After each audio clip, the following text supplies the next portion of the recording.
Halo kawan-kawan Lawyer on the Street, ketemu lagi bersama saya Yudhya Perdana Sikumbang dalam channel YouTube saya Lawyer on the Street.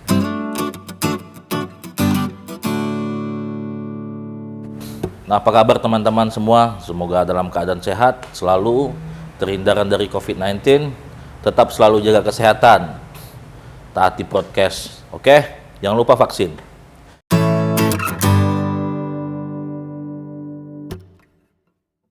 Nah, beberapa waktu yang lalu dihebohkan nih berita mengenai putusan MK terkait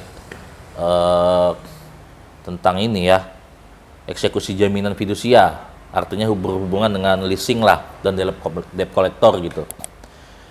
Jadi banyak teman-teman di luar sana yang nge-WA saya menanyakan, mengirim berita-berita yang beberapa waktu minggu yang lalu, ini bagaimana Yud, apanya gitu, pandangan hukumnya seperti apa.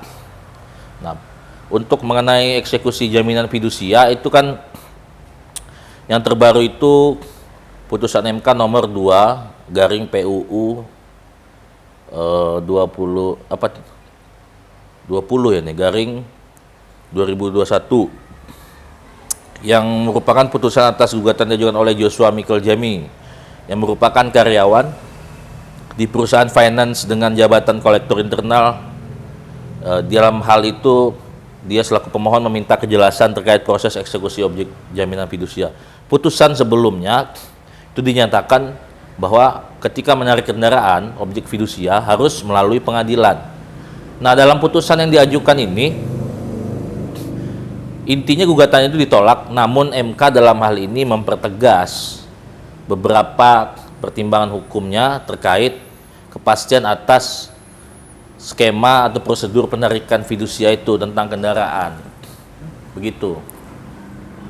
Nah, jadi buntut permohonan uji materi tersebut ada beberapa kalimat yang mau ditafsir menurut pemohon tadi, menurut Joshua tadi lewat kuasa hukumnya. Nah, yang mau kita ulas apa ya? Tapi lebih ini, yang kita ulas itu adalah apa inti putusan terbaru ini terhadap konsumen ya, konsumen kredit kendaraan dan pengusaha.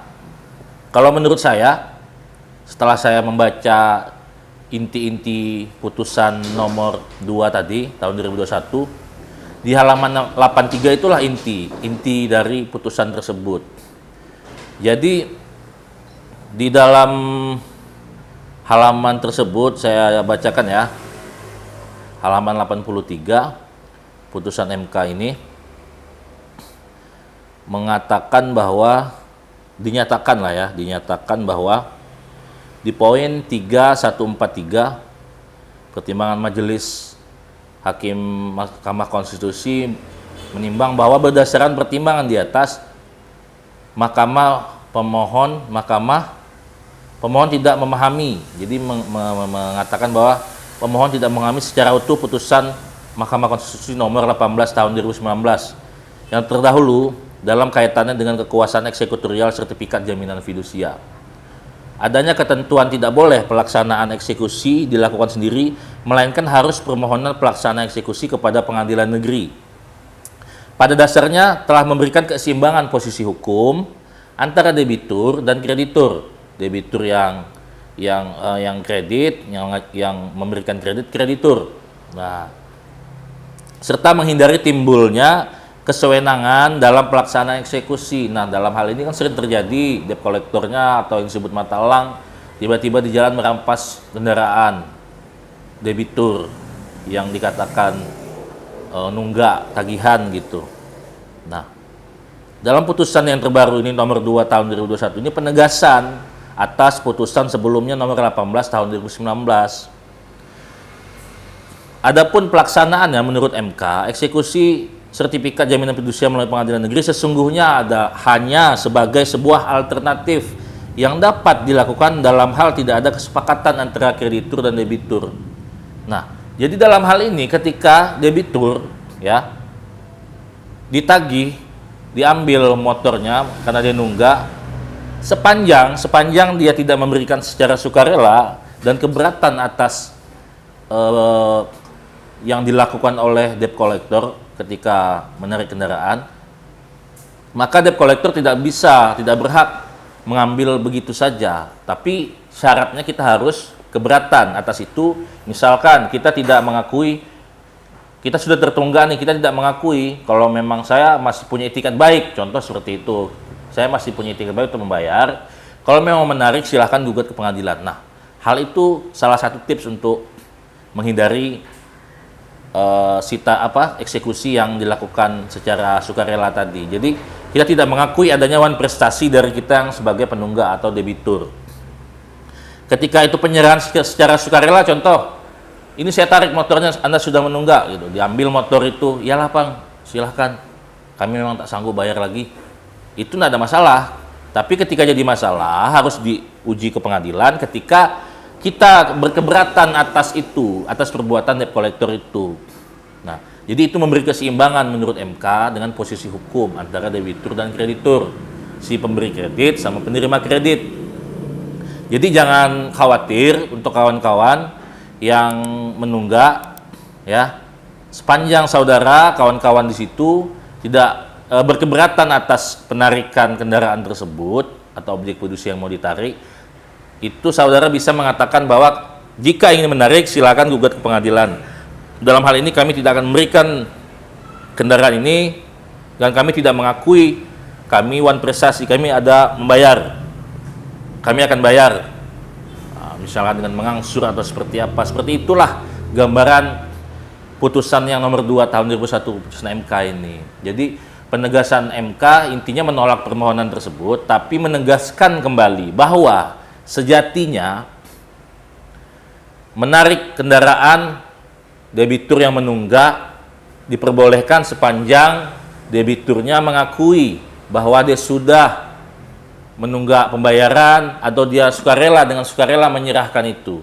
Ketika dia tidak sukarela menyerahkan, berkeberatan, maka yang harus dilakukan debt collector adalah menggugat ke pengadilan atas wan prestasi terhadap objek fidusia tersebut. Si kreditur menggugat debitur. Jadi seperti itu mekanismenya dalam putusan ini.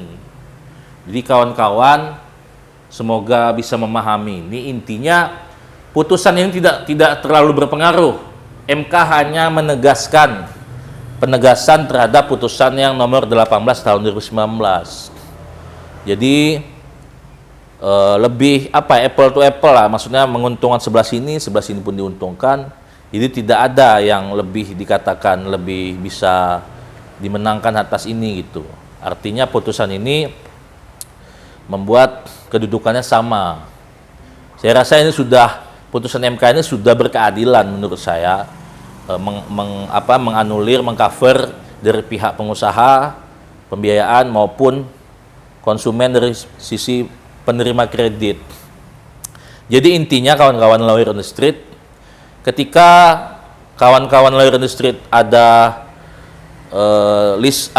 kredit motor atau mobil di leasing, ketika saudara menunggak, ketika kendaraan tersebut mau ditarik, sepanjang saudara atau kawan-kawan lawyer on the street tidak menyerahkan secara sukarela, maka debt collector tidak boleh menarik. Apabila Anda menarik kendaraan motor apalagi secara paksa, saudara berhak melakukan pidananya, ya, perampasan kendaraan.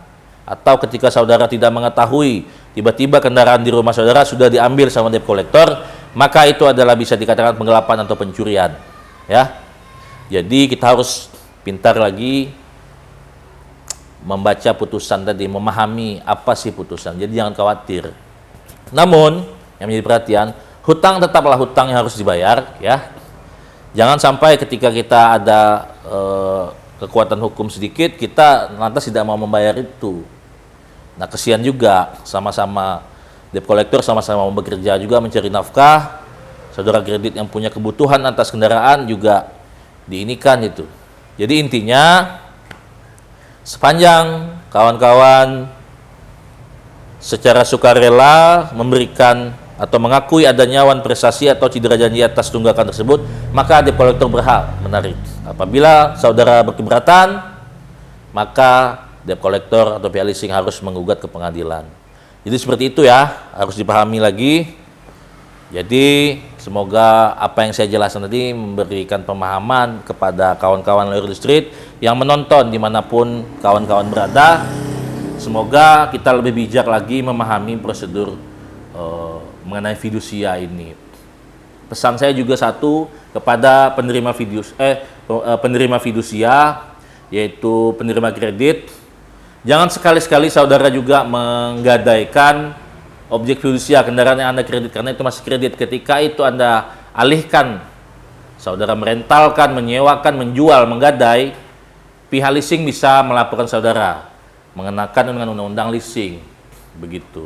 Begitupun sebaliknya, ketika debt collector juga merampas kendaraan saudara yang masih kredit dengan kekerasan, maka konsekuensi hukum yang timbul akan berbeda.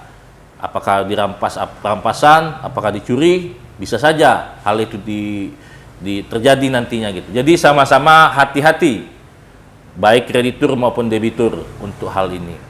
MK sudah mengcover hukumnya berkeadilan menurut saya ya, karena posisi hukumnya saling menguntungkan. Tinggal bagaimana lagi pelaksanaannya dan kebijaksanaan kita di lapangan untuk merealisasikan ini. Oke, tetap jaga kesehatan. Salam lawyer on the street.